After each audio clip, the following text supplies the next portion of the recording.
Part 2. The fifth floor of the Great Tomb of Nazarick was an extremely cold region that had been modeled after a glacier. A bluish-white iceberg stood in the middle of an endless expanse of white land, like a tombstone. It seemed to glow from within and confuse the senses. Snow fell from the heavy, overcast sky above, whipped into a mad dance by the freezing wind which carried frozen vapors on its gusts. In the distance was a frozen forest covered in snow, which looked like giants clad in robes of purest white. The bone-chilling wind ruffled Ains's clothing, which fluttered in the wind. Albedo stood beside him, and as he eyed the way she was dressed, Ains asked, "Aren't you cold? If you need to, you can put on your armor. We should still have time for that." Ains was completely immune to all forms of cold elemental attacks. He would not be chilled or frozen regardless of how low the temperature went. However, Albedo was a different matter. If she was in her full battle panoply, mere freezing gusts like this would not harm her, but she was currently wearing a white dress. He had asked her about this before teleporting, but he had come away with the feeling that she was just trying to put on a brave front. However, Ains simply smiled gently in response to Ains's worries. "Thank you for your concern, Ains-sama, but it is not necessary. Mere cold like this is not a problem." Ains nodded and replied, "I see. Normally, there would be an environmental effect here which applied cold damage and slowed movement. However, operating it required money, so it had been left deactivated." Perhaps she had simply been lucky that they had made that decision early on. Or was it because Albedo had some sort of magic item or skill that negated cold damage? In truth, the NPCs were equipped by the guild members who designed them. There were only a few of them which Ains could confidently say he understood thoroughly, apart from Pandora's actor. That said, he had gone over all their data after coming to this new world. Questions filled Ains's mind as he looked at the majestic two-story mansion before him. This building seemed strangely out of place in this frozen land. It was like a house from a storybook, and seemed to be surrounded by a fairy tale atmosphere. However, its surface was covered in a layer of ice, giving it an uncomfortably cold aura. In fact, the name of this building was about as far from a fairy tale as one could get. Its name was the Frozen Prison. All of Nazarick's enemies were locked up here. "Let's go." With those simple words, Ains pushed open the frozen main gate. Though it was covered in a thick layer of ice, the gate still opened easily, as though it were welcoming a visitor. A wave of cold air washed over them in the instant the gate opened. This was because the interior of the prison was colder than even the freezing environs outside. It was only after the chilling wind swept over her that Albedo began shivering. As Ains saw this, he reached into his pocket dimension and withdrew a crimson cape, whose hem was decorated with flame-like patterns.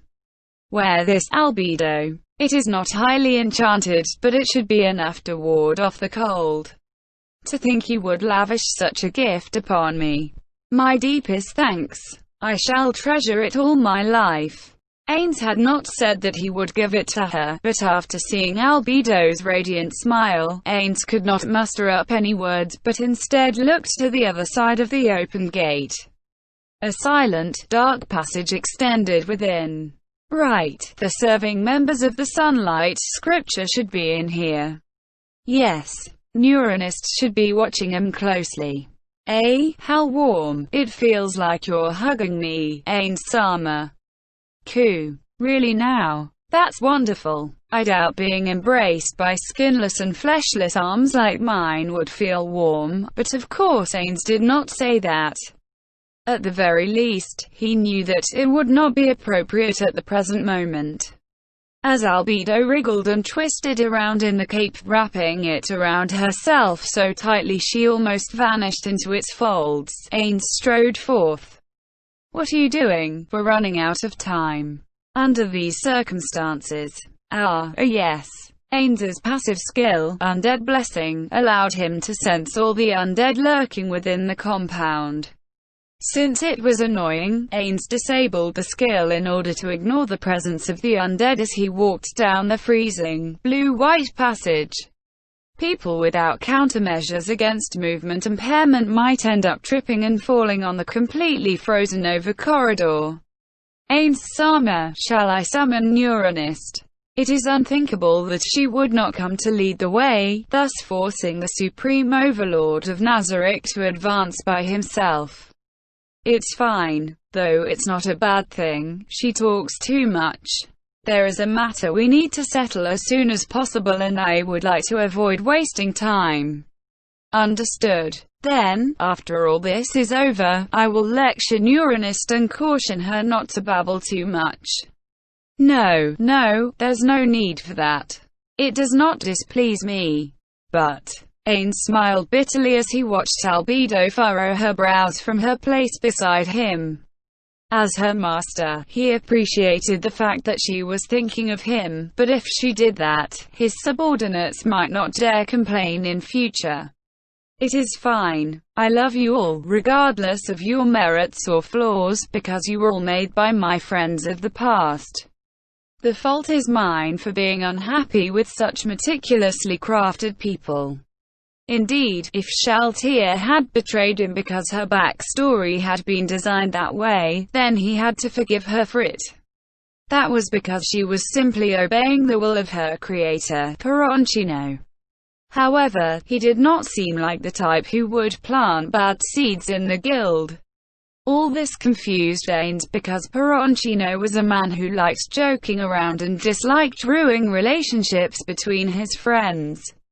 If that's the case, then it should be an external reason after all, no? The way the text was displayed represents that she was mind-controlled. Although I can't rule out the fact that it might have been a part of her settings I wasn't sure about, or a change in her settings which happened after coming to this world.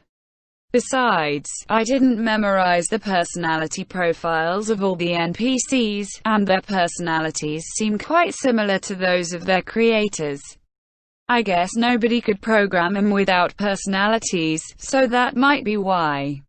If that's the case, then Shaltir. Could it be that she had something like a time bomb built into her settings? Her creator liked H-games, so maybe he programmed some kind of event into her which need to be solved with a walkthrough. UWAH, that sounds quite likely. Ains sighed weakly, and then he finally realized the oddity in the behavior of the woman next to him. She was looking forward and walking, but unlike just now, she was not matching his stride. And while her eyes were facing forward, they were not focused on any particular place. Ains heard Albedo mumbling something, and he strained to listen. I love you. I love you. I love you. She was repeating those words over and over again, like a broken record. Oi, Albedo. I said I loved you all. That refers to everyone, right? Albedo turned her head toward him in a strange manner. But that means, you love me too, right? Well, yes. Khufu. Albedo squeezed her legs together and hopped up in an adorable manner, the motion sending her into the ceiling. Such was the case when one possessed superhuman athletic ability. Ping. Or rather, it was a boom. A startling crash came from the ceiling, so great was the force of the impact. As they heard what sounded like a bomb exploding, the translucent bodies of several incorporeal monsters poked themselves out of the ceiling.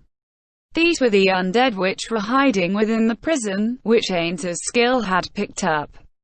Ah, you lot can go back, it's nothing special.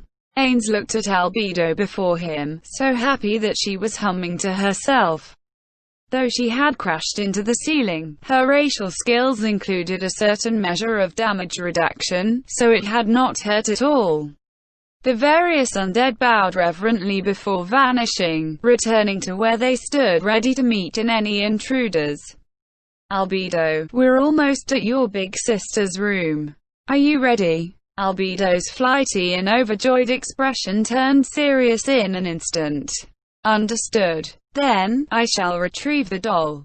Umu. Give it to me. Albedo reached her hand toward the wall, and a pale white hand reached back out, depositing a doll to her hand. It was a baby doll, which was about the same size as an actual baby. Ains accepted the doll, and looked it over without averting his eyes. How revolting. The doll was a caricature of a human infant, its distorted features resembling a Cupid doll. Its large, round eyes were particularly disgusting. Ains furrowed his non-existent brows and directed his gaze to the end of the corridor.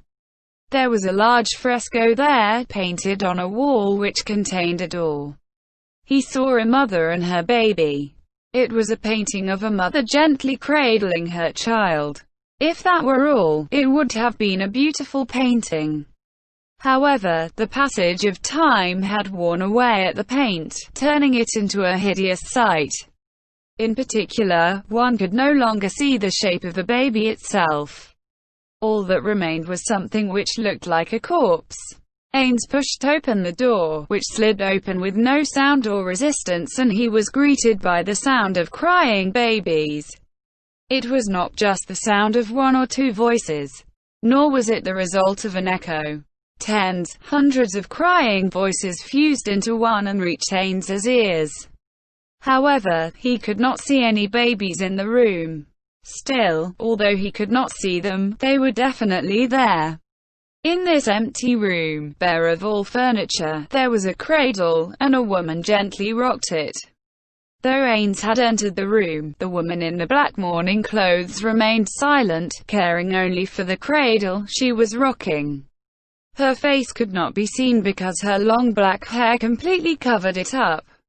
Normally, if an NPC saw a supreme being, Ains, and paid him no heed, Albedo would loudly rebuke them. However, she remained silent. Ains knew the reason for that, because Albedo's guarded stance told him everything. It's about time to begin. No. It should be. Please be careful. As though on cue, the woman's movements froze. Then, she reached her hands into the cradle, and gently retrieved the baby within. No, that was not a real baby, but a baby doll. It's wrong, it's wrong, it's wrong, it's wrong. She shook it forcefully and then cast it aside with all her strength. The doll shattered into pieces when it hit the wall. My baby, my baby, my baby, my baby. A sound of grinding teeth came from the woman, and with that, the crying noises from the floor and ceiling grew louder.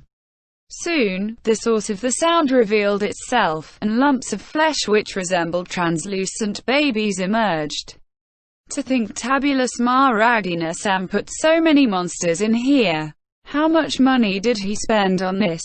These squirming masses of flesh which resembled infants were close to level 20, and they were called carrion babies.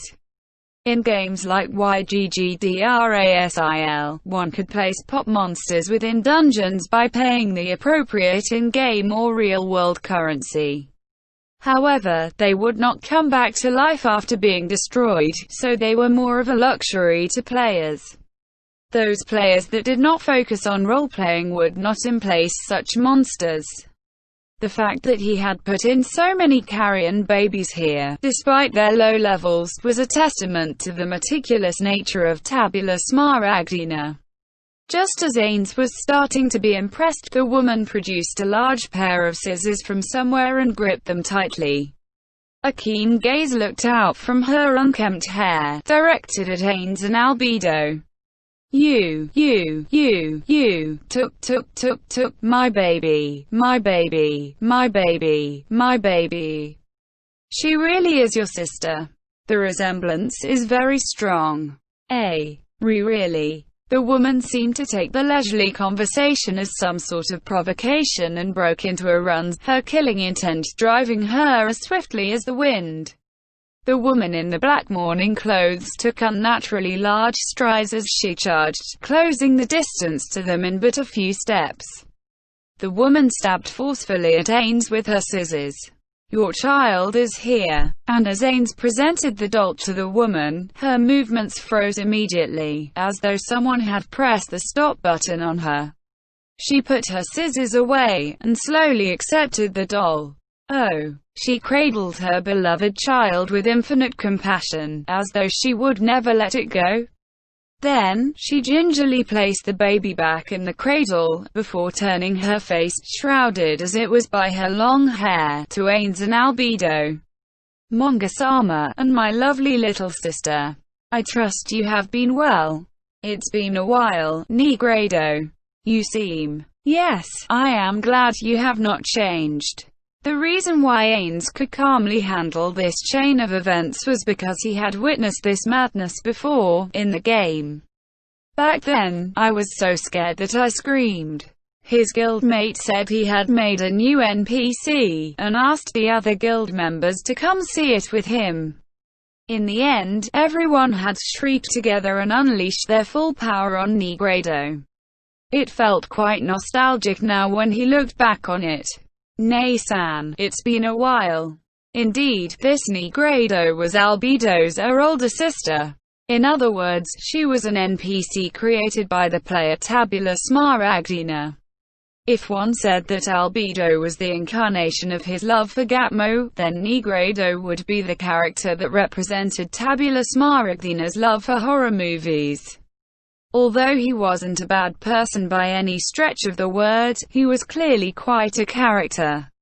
Under normal circumstances, he was a rational man, but the more he got into something, the more he began revealing his true nature. As he recalled that guild member from the past, Nigredo brushed away the long hair which covered her face, revealing her true visage. Perhaps she felt that covering her face was being disrespectful to Ains, but on the other hand, he would have preferred her to carry on as normal. Her true face was creepy, to say the least. It had no skin, only exposed muscle. Her mouth had no lips, yet held a beautiful set of teeth. Her eyes shone brightly in the absence of eyelids. An observer might think her beautiful if they looked solely at her eyes or teeth, but taken as a whole, her face inspired nothing but revulsion. That frighteningly ugly face from the depths of the horror movie contorted. It was hard to tell because of the lack of skin, but she still had muscle tissue on her face, unlike Ains, so one could eventually surmise that she should have been smiling. Then, Monga-sama, how may I? My apologies. You were not in the throne room so you did not know, but my name is no longer Monga. I am now Ains Uogaon. Please address me as Ains from now on. There was a gasp of surprise, and then Nigredo slowly raised her head. I understand, Ains-sama. Then, Nigredo, I came here to seek your help. Could I make use of your abilities? My abilities? Is it alive, or unliving? Probably counts as alive. Should probably be living. I'll be frank with you. The target is Shaltir Bloodvatlen, the Floor Guardian. Forgive my rudeness. If it's your order, then I will carry it out at once, Ains-sama. Though her voice seemed doubtful, Nigredo immediately complied with the request. Please, Nei-san. In response to Albedo's request, Nigredo raised her thumb playfully before casting a variety of spells. There was quite the variety of them, and Ains mused that he had heard most of them not long before. They were the spells he had demonstrated to Nabril last night. Nigredo was a magic caster, and she was one of the highest level NPCs in Nazarick. Though one could not tell from looking at her, she had been designed to specialize in divination and information gathering. That was why Ains had come here to ask for help with locating Shaltir. Soon enough, as befitting a person with her skills, Nigredo swiftly announced the results. Found her. Put it on the crystal monitor. She cast another spell, and a crystal monitor appeared, displaying something which looked like a vast expanse of forest. Someone in armor was standing amidst the trees. Ains praised her. Amazing. You discerned the location of the target with pinpoint accuracy. I'd expect nothing less of a specialized magic cast. As the image in the monitor became clearer, the praise vanished. The person depicted there was dressed in a suit of red-colored full-plate armor which looked like it had been drenched in blood. It wore a swan-shaped helmet which left only the face exposed. Plumes of avian feathers sprouted from either side of the helmet, while the chest and shoulders of the armor had been styled into the shape of wings. Crimson skirt armor covered the lower body. It held a huge, strange-looking lance in one hand, resembling a pipette one might use in a science class. This was Shaltir Bloodvathlin. She possessed levels in Valkyria Divine Magic Caster class which specialized in fighting power, and she was fully ready for battle. The Spewed Lance. That's the Divine class item that Peroncino Sama gave Shaltir. Albedo exclaimed as she saw Shaltir's weapon. Ains had enough Divine class items that he could equip them to every slot on his body. However, this did not mean that they were easy to come by. YGGDRASIL's magic items were made by embedding data crystals into items, but not all data crystals dropped by monsters were equal. If one wanted to make a divine class item, one would need several data crystals which were classified as high rare drops. Quote, in addition, one would need to make the container for those data crystals a sword, for instance out of extremely rare metals and the like. As a result, it was fairly common for even level 100 players to not own a single divine class item. Even the members of Ain's Ulgauna Guild, which had ranked among the top 10 in the game, could not outfit their NPCs in nothing but divine class items. At the most, they could only give them one or two such articles. The Spewed Lance which Shaltir Bloodvathlin possessed was such an item. Its name sounded silly, but its power was extremely insidious. When embedded in a weapon, some data crystals allowed their user to absorb a certain percentage of damage dealt and use it to replenish their health. The Spewed Lance was specialized in doing so. Let's head out now. Please wait. Since Shaltir is already fully equipped, it's possible that hostilities will begin on sight, so we need to select several guards to defend your person. We don't have time for that. If negotiations break down, we'll retreat immediately. Forgive the disturbance, Ains Sama. A female voice echoed through his mind. It belonged to Nabril, who had stayed in Erantal. Anger blazed in Ains at this untimely interruption. What is it, Nabril? I'm busy, he wanted to say, but Ains cut himself off halfway. This was because he recalled how he had interrupted Intuma's message last night. At the time, he had felt that it could not be helped, but perhaps if he had taken action immediately, the present situation might be different. This was because he could have handed the task of saving Enefiria to Nabril. This faint sense of regret allowed Ains to regain his calm. The NPCs treated Ains as their supreme overlord. Even if he made the wrong decision, they would still treat Ains's words as their top priority. Because of that, Ains had to keep calm, act carefully, and avoid making mistakes. That's a bit much to ask of an ordinary person like me. As he inwardly laughed at his own flawed judgment, Ains smiled bitterly as he concluded that it was most likely impossible for him. Then, he felt Nabril's subservient attitude through the message, waiting for her master's instructions, and his body trembled like he had been struck by lightning. What am I thinking? I am Ains Ulgaun, the ruler of Nazarick, the man who took on the name of everyone else. Indeed, I am not Suzuki Satoru. Impossible. No, now that I've taken on this name, I have to turn the impossible into the possible. No, it's fine. What is it? It must be important for you to contact me with message, right? Yes. Someone from the Adventurers Guild is looking for you, Ains Sama. If it's about last night, tell them to wait. No, that's not right. There should be something else, am I correct? Yes. You are as perceptive as always, Ains Sama. Nabrul was not being clear, so Ains let his silence show his confusion. Soon, she seemed to have picked up on that and spoke again. Actually, there is another problem besides that. It concerns a certain vampire. What? A vampire, you say? Ains turned to look at Shaltia, whose image stood ramrod straight on the monitor. Did they mention anything about that vampire?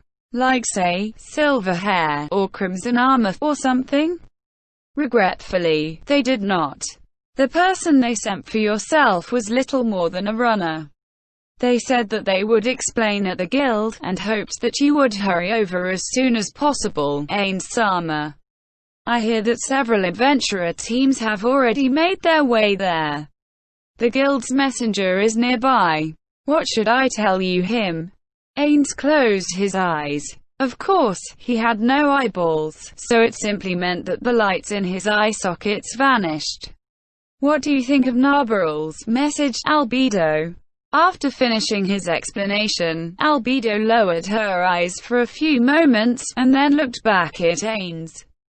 Given that we lack information, there will be merits and demerits to either alternative. Thus, you should select according to your personal preference, Ains Sama. If it were up to me, I would ignore these humans. After thanking Albedo, Ains fell into deep thought. He considered the worst that could happen if he prioritized Shaltia. He then considered how Shaltia's situation would change if he put the guild first. As he thought about the drawbacks of both, he began to feel that either option would lead to disaster. If his friends were with him, he could probably use the majority vote to make a decision. But his friends were not with him. As the man who had taken charge of the great underground tomb of Nazarick, as the man who had taken its mighty name for his own, he had to make that choice himself. After a brief period of hesitation, Ains came to a conclusion. Albedo, send someone to keep an eye on Shaltia. I will go visit the guild in Erantal.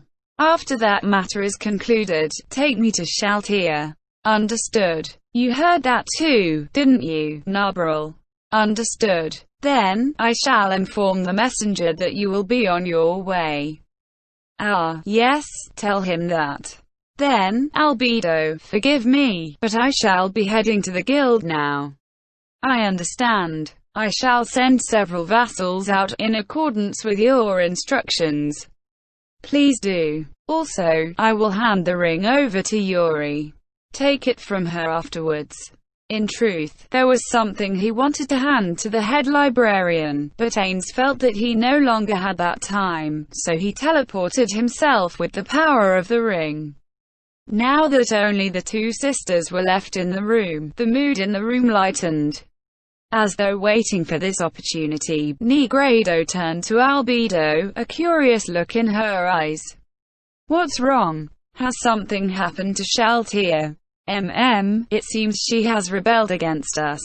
Unbelievable. How could that be? Is it really true? I find it hard to believe myself, but that seems to be the case. Then she should be eliminated without delay. But it seems that is not what Ains Sama wishes to do. Indeed, because of Ains Sama's boundless mercy.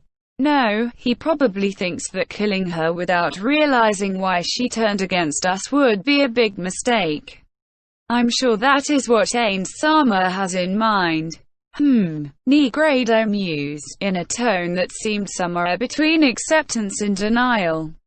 I understand. Before you send the vassals out to keep an eye on Shaltia, I will continue my magical surveillance from here. I'm grateful for that, Nay-san. Thinking the conversation was over, Albedo was about to unleash the power of her ring when she sensed that her older sister still had something to say. When Negredo was in a rational state of mind, she was the sort of person who would speak frankly, so there was only one reason that Albedo's big sister would hesitate like this. Although she did not want to inquire about it, when she considered that it might not be about the previous matter, she had to ask, however unwillingly. "What's the matter, Nei-san? Since I am not permitted to leave this frozen prison, I am unsure about the situation outside. Is Spinel still well?" "As I thought." Albedo regretted asking as she thought that, but in an even voice, she replied, "Nei-san, you call her that? I hate that girl. Even if we were all characters made by Tabula Smaragdina-sama. No, Spinel was made in a completely different way from us. She is not the kind of person to whom people could open their hearts." "That's not the case, Nei-san. She's adorable. All I can think is that you have been deceived by her. Spinel will definitely bring a great disaster to Nazarick someday. I'll wager on that. We will never see eye to eye on that point. I believe that girl will not cause any trouble." "Really now? Well, if the Guardian Overseer feels that way, then there's nothing left for me to say. However, I hope that you will take my concerns into consideration, in your role as the Guardian Overseer." "I understand. I will take your words to heart, Nei-san." Resisting the urge to sigh, Albedo teleported elsewhere. However, the matter which she could have laughed off usually now stuck in her heart like a thorn. She felt that everyone created by the Supreme Beings was staunchly loyal to them. Yet, Shaltia had still rebelled against them. If that were the case, anyone else might be next. For all she knew, her little sister might also betray. She could not erase these thoughts entirely. Yet, to Albedo, this was not necessarily a bad thing. Albedo had a baffled, confused look on her face as she reached her destination. "Ains-sama, my beloved, I am your loyal dog, your slave." She declaimed her feelings to a man who was not there. "Even if all of Nazarick turns against you, I will always stand by your side."